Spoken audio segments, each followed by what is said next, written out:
കേരളത്തിന്റെ ആരാധ്യനായ മുഖ്യമന്ത്രി ശ്രീ വി.ഡി. സതീശൻ ജന്മനാട്ടിലെ തിരുനട്ടൂർ മഹാദേവ ക്ഷേത്രത്തിൽ കർക്കിടക വാവു ബലി ദർപ്പണം നടത്തി. രാവിലെ 7:30 ക്ഷേത്രത്തിൽ എത്തിച്ചേർന്ന മുഖ്യമന്ത്രിയെ കൊച്ചി ദേവസ്വം ബോർഡ് അസിസ്റ്റന്റ് കമ്മീഷണറും ദേവസ്വം ഓഫീസർ, ക്ഷേത്ര ഉപദേശക സമിതി എന്നിവർ ചേർന്ന് സ്വീകരിച്ചു. മരട് നഗരസഭ ചെയർപേഴ്സൺ ശ്രീമതി അജിതാനന്ദകുമാർ, കൗൺസിലർമാർ തുടങ്ങിയവർ മുഖ്യമന്ത്രിയെ അനുഗമിച്ചു. മറ്റു ക്ഷേത്രങ്ങളിൽ നിന്നും വ്യത്യസ്തമായ ചടങ്ങുകളാണ് കർക്കിടക വാവു ദിനത്തിൽ ഈ ക്ഷേത്രത്തിൽ നടക്കുന്നത്. വിഷ്ണു ക്ഷേത്രം വടാദേവർ നദിച്ച വടച്ചോറ് പിതൃക്കൾക്ക് നൽകുന്ന ചടങ്ങാണ് തിരുനട്ടൂർ മഹാദേവ ക്ഷേത്രത്തിലെ സുപ്രധാന ചടങ്ങ്. ശ്രീ പരശുരാമൻ പണികഴിപ്പിച്ച എന്ന ഐതിഹ്യമുള്ള 108 ശിവാലയങ്ങളിൽപ്പെടുന്ന നൂറ്റാണ്ടുകൾ പഴക്കമുള്ള കൊച്ചി ദേവസ്വം ബോർഡിന്റെ ക്ഷേത്രമായ തിരുനട്ടൂർ മഹാദേവ ക്ഷേത്രവും വടാദേവർ എന്നറിയപ്പെടുന്ന വിഷ്ണു ക്ഷേത്രത്തിലും വർഷങ്ങളായി മുടങ്ങാതെ കർക്കിടക വാവു ദിനത്തിൽ നെട്ടൂർ മഹാദേവ ക്ഷേത്രത്തിലും വിഷ്ണു ക്ഷേത്രത്തിലും ഉപക്ഷേത്രമായ വടക്കേ പാട്ടുവരക്കൽ ദേവീക്ഷേത്രത്തിലും ഈ വർഷവും മുഖ്യമന്ത്രിയായ ശേഷവും ചടങ്ങുകൾക്കെത്തി. ക്ഷേത്ര ദർശനത്തിന് ശേഷം തറവാട് വീടായ വടശ്ശേരി തറവാട്ടിലെത്തി സഹോദരങ്ങളെയും സഹോദരി ആശയെയും സുഹൃത്തുക്കളോടും അയൽവാസികളോടും സഹപ്രവർത്തകരോടും കുശലാന്വേഷണങ്ങൾ തിരക്കി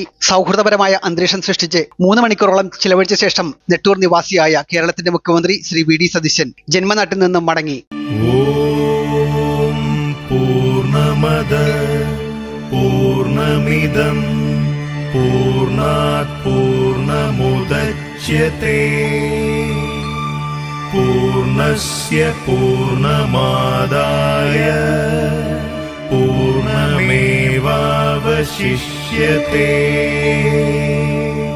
ഓം ശാന്തി ശാന്തി ശാന്തി.